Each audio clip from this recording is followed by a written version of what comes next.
नमस्कार दोस्तों, मैं आर्किटेक्ट नितेश आपके अपने यूट्यूब चैनल आर्च बैट्स पर आपका बहुत बहुत स्वागत करता हूं। दोस्तों आज हम देखेंगे 40 फीट बाय 65 फीट के हाउस डिज़ाइन को, जो कि लगभग 2600 स्क्वायर फीट बनता है। और गज में बात करें तो अप्रॉक्सीमेट 290 गज का ये प्लॉट है।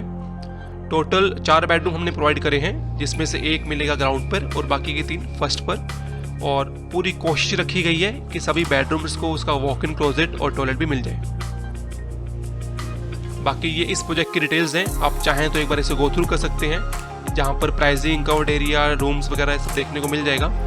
लेआउट प्लान जो है वो मैंने वीडियो में ही इंटीग्रेट कर दिया है ताकि आप अच्छे से समझ पाएँ। और डिटेल प्लान जो है उसके लिए लिंक वीडियो के डिस्क्रिप्शन में है, आप वहाँ पर जाकर पे एंड डाउनलोड कर सकते हैं।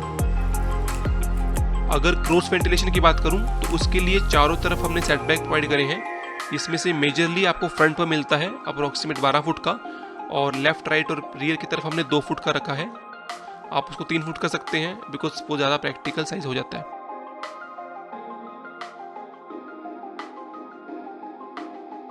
सबसे पहले हमें मिलता है पार्किंग एरिया, जो कि है 17 फुट 11 बाय 22 फुट 6 इंच का, जहाँ पर आप आराम से 2 बड़ी गाड़ी पार्क कर सकते हैं अलॉन्ग विद बाइक्स। और इसके राइट की तरफ आपको बड़ा सा यार्ड एरिया मिलता है, जहाँ पर आपको सिटिंग प्लान कर सकते हैं और ड्राइंग से इसका व्यू ले सकते हैं। 2 एंट्री हमने प्रोवाइड करी है, एक मेन एंट्री और एक गेस्ट एंट्री। अभी हम जो एंट्री करें ये गेस्ट के तरीके से है। ये है इसका ड्राइंग एरिया, जो कि है 17 foot 10 inch by 16 foot 8 inch का। एक बड़ा सा स्पेस आपको यहाँ पर मिलता है। इवन फ्रंट की तरफ का जो स्लाइडिंग है, आप इसको ओपन जब कर देंगे तो ये एरिया और एनहेंस हो जाएगा। ये एक कवर्ड ड्राइंग एरिया है, जहाँ पर प्राइवेसी का थोड़ा ध्यान रखा गया है। इसके सामने आपको टीवी यूनिट मिलती है, जो बहुत अच्छा लुक इसको देती है। ये है इसका लॉबी कम डाइनिंग एरिया, जहाँ से इसकी दूसरी एंट्री होती है, जिसकी मैंने पहले बात करी थी। और इसी एरिया में आपको एक स्टेकेस भी देखने को मिलेगी, बिकॉज ये एक सेंट्रल एरिया है। जो स्टेकेस है इसको हमने मेटल एंड वुडन का बनाया है और सी शेप में बनाया है, बिकॉज काफ़ी प्रीमियम लगती है इस तरीके की स्टेकेस जब हम प्लान करते हैं। और नीचे की तरफ आप देखेंगे तो कुछ ग्रीनरी मेंटेन करी है, इसको भी हम आगे चल के देखेंगे डिटेल में। बट उससे पहले हम देखेंगे पाउडर एरिया, बिकॉज लॉबी है, ड्राइंग है, उसका पाउडर रिक्वायर्ड है। पाउडर से भी पहले हमने एक बड़ा सा वैनिटी एरिया दिया है, जो कि अप्रोक्सीमेट 5 फुट वाइड ये एरिया है। और इससे आगे आपको मिलता है पाउडर एरिया, जो कि है 6 फुट 3 बाय 5 फुट 5 इंच का। आगे बढ़े तो हमें मिलता है इसका फर्स्ट बेडरूम, जो कि है टॉप लेफ्ट कॉर्नर में, और ये है 14 फुट बाय 15 फुट का। इसकी जो वेंटिलेशन है उसके लिए हमने एक बड़ी सी विंडो यहाँ प्लान करी है। आप चाहें तो अगर पीछे 3 फुट का सेटबैक दे रहे हैं तो यहाँ पर स्लाइडिंग डोर लगा सकते हैं, ताकि बाहर की तरफ भी आराम से जा सके। अब इस फ्लोर पे देखिए एक ही बेडरूम है, तो इसीलिए हमने वॉक इन क्लोजेट भी दिया है बड़ा सा, और एक टॉयलेट भी इसको मिलेगा। बेड के साथ कनेक्टेड है इसका वॉक इन क्लोजेट, जो कि है 8 फुट 6 बाय 9 फुट 3 इंच का, जिसके एक तरफ आपको ड्रेसिंग टेबल मिलता है अलॉन्ग विद कवर्ड वार्डरोब, और दूसरी तरफ आपको मिलता है ओपन वार्डरोब, जिसको आप अपने हिसाब से प्लान कर सकते हैं। और इसके साथ आगे कनेक्टिंग में है अटैच टॉयलेट, जो कि है 8 फुट 1.5 इंच बाय 9 फुट का, जिसके सामने की तरफ आपको मिलता है वॉश बेसिन, और उसके साथ आता है कवर्ड शावर एरिया, और डोर के पीछे आपको मिलता है WC means commode area. Ventilation के लिए हमने साइड की तरफ सेटबैक दिया हुआ है, आप प्लान में उसको देख सकते हैं। ये था इसका फर्स्ट बेडरूम इस फ्लोर का। अब यहाँ से चलेंगे बाहर और देखेंगे किचन को लॉबी के थ्रू। ये है इसका किचन एरिया, जो कि है 13 फुट 9 बाय 11 फुट 3 इंच का। एक बड़ा सा किचन है, जिसके सेंट्रल पार्ट में हमने आइलैंड बेंच दिया है, ताकि कुछ सीटिंग वगैरह यहाँ पर भी हो सके। और एल शेप में हमने प्लान करा है, जिसके एक तरफ आपको रेफ्रिजरेटर मिल जाएगा।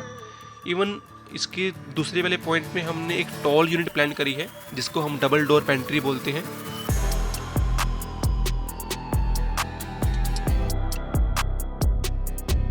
पेंट्री के साथ ये है इसका वेट किचन, जो कि है 6 फुट बाय 11 फुट 3 इंच का, और यहीं पर आपको डोर मिलता है बाहर से जाने के लिए। अब यहाँ से चलेंगे हम इसके अगेन लॉबी वाले एरिया में। वहाँ से स्टेयरकेस के थ्रू हम चलते हैं फर्स्ट पर।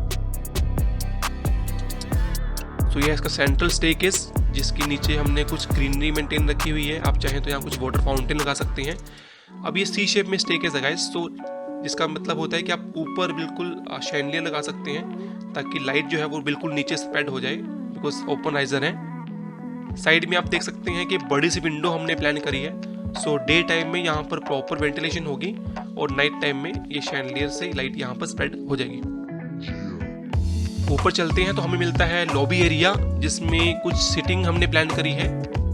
उसके साथ आपको मिलेगा पेंट्री एरिया, जहाँ पर अगर आप कुछ खाना वगैरह बनाना चाहें तो बना सकते हैं। और लॉबी के साथ कनेक्टिंग में हमने रखी है एक बड़ी सी बालकनी, बिकॉज पीछे के जो बेडरूम्स हैं उनको बालकनी नहीं दी, तो वो भी आप आगे जाकर इसका एक्सेस ले सकते हैं। ये एक बड़ी सी बालकनी है, या फिर आप छोटा टेरेस इसको कह सकते हैं। सो ये है इसका सेकंड बेडरूम फ्रंट की तरफ, जो कि है 17 फुट 10 बाय 16 फुट 8 इंच का। ये एग्जैक्टली वही साइज है जो नीचे ड्राइंग में दिया था, उसके ऊपर हमने यहाँ पर बेडरूम बना दिया है। इवन सामने की तरफ आप जो स्लाइडिंग देख पा रहे हो, आप इसको ओपन कर सकते हो, तो कनेक्टिंग हो जाता है बालकनी का और इस बेडरूम का, जहाँ से अभी हम आए हैं। और बेड के सामने आप देखिए तो आपको टीवी यूनिट मिलती है, कुछ मोल्डिंग का यूज़ इसमें हमने करा है। यहाँ से लॉबी एरिया में आए तो हमें मिलता है इसका कॉमन टॉयलेट, जो कि है 11 फुट 8 बाय 5 फुट 5 इंच का। ये एक कॉमन टॉयलेट है जिसमें हमने शावर एरिया दिया है, बिकॉज फ्रंट वाले बेडरूम का अलग से अटैच टॉयलेट नहीं है, और वेंटिलेशन के लिए साइड से सेटबैक है। और अब चलते हैं इसके थर्ड बेडरूम की तरफ, जो कि है 14 फुट बाय 15 फुट का। और इस बेडरूम की भी जो वेंटिलेशन है वो पीछे वाले रियर यार्ड से हो रही है, जहाँ पर हमने कटआउट दिया है। और बेडरूम में आप देखें कि तो सामने की तरफ हमने कुछ सिंपल सी टीवी यूनिट बनाई है, आप अपने हिसाब से इस डिज़ाइन को चेंज कर सकते हैं। ये बेडरूम भी बिल्कुल सेम साइज़ का है जो हमने ग्राउंड पर दिया था, उसी के ऊपर हमने फर्स्ट प्लान करा है। बेडरूम के साथ आपको मिलता है वार्डरोब सेम साइज़ का, जो कि है 8 फुट 6 बाय 9 फुट 3 इंच का। इसमें भी एक तरफ ड्रेसिंग टेबल, दूसरी तरफ ओपन वार्डरोब आप देख सकते हैं। और इससे आगे कनेक्ट होता है अटैच टॉयलेट, जो कि है 8 फुट 1.5 बाय 9 फुट का, जहाँ पर सामने की तरफ वॉश बेसिन मिलता है, आपको शावर एरिया मिलता है, डोर के पीछे WC मींस कमोड एरिया मिलता है। सो ये था इसका थर्ड बेडरूम इस फ्लोर के ऊपर। और अब देखते हैं लास्ट को। सो अब आगे हम लॉबी वाले एरिया में। सो यहाँ से कनेक्टिविटी होती है इसके लास्ट बेडरूम की, जो कि है 13 फीट 9 बाई 11 फुट 3 इंच का। कंपैरेटिवली थोड़ा छोटा स्पेस है एक बेडरूम का, बिकॉज बाकियों में बहुत बड़े स्पेसेस दिए हुए हैं, बट इट्स स्टिल प्रैक्टिकल।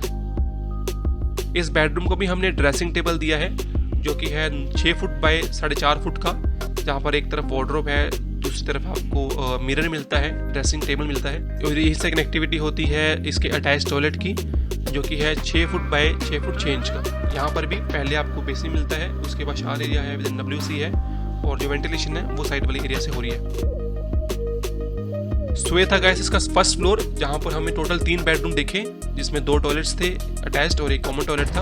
अब हम चलेंगे ऊपर टेरेस की तरफ और देखते हैं ऊपर की डिजाइनिंग कि किस तरीके से चीज़ों की प्लेसमेंट वहाँ पर हमने रखी है। सो ये है इसका टेरेस एरिया, जिसको आप देख सकते हैं, जिसमें पीछे की तरफ हमने कुछ वाटर फाउंटेन प्रोवाइड करा है। एक छोटा सा स्कल्पचर फॉर्म में हमने यहाँ पर रखा है, और इससे भी पीछे हमने कुछ स्पेस डिफाइन करा है। आप चाहें तो यहाँ पर एक छोटा सा स्विमिंग पूल बना सकते हैं। इवन फ्रंट की तरफ हमने सीटिंग दी है, जिसको हम परगोला सीटिंग बोलते हैं। सीटिंग है तो उसके साथ भी हमने एक वाटर फीचर रखा है, ताकि जो वाटर साउंड है वो प्लीजिंग लगे सुनने में। सो ये था गाइस 40 फीट बाय 65 फीट के हाउस का डिज़ाइन। अगर आपको अच्छा लगा हो तो वीडियो को लाइक शुरू कर दें, और अगर आपके कुछ फीडबैक्स हैं तो आप हमें कमेंट सेक्शन में बता सकते हैं, ताकि हम नेक्स्ट वीडियो में उस चीज़ को इम्प्रूव कर पाएँ।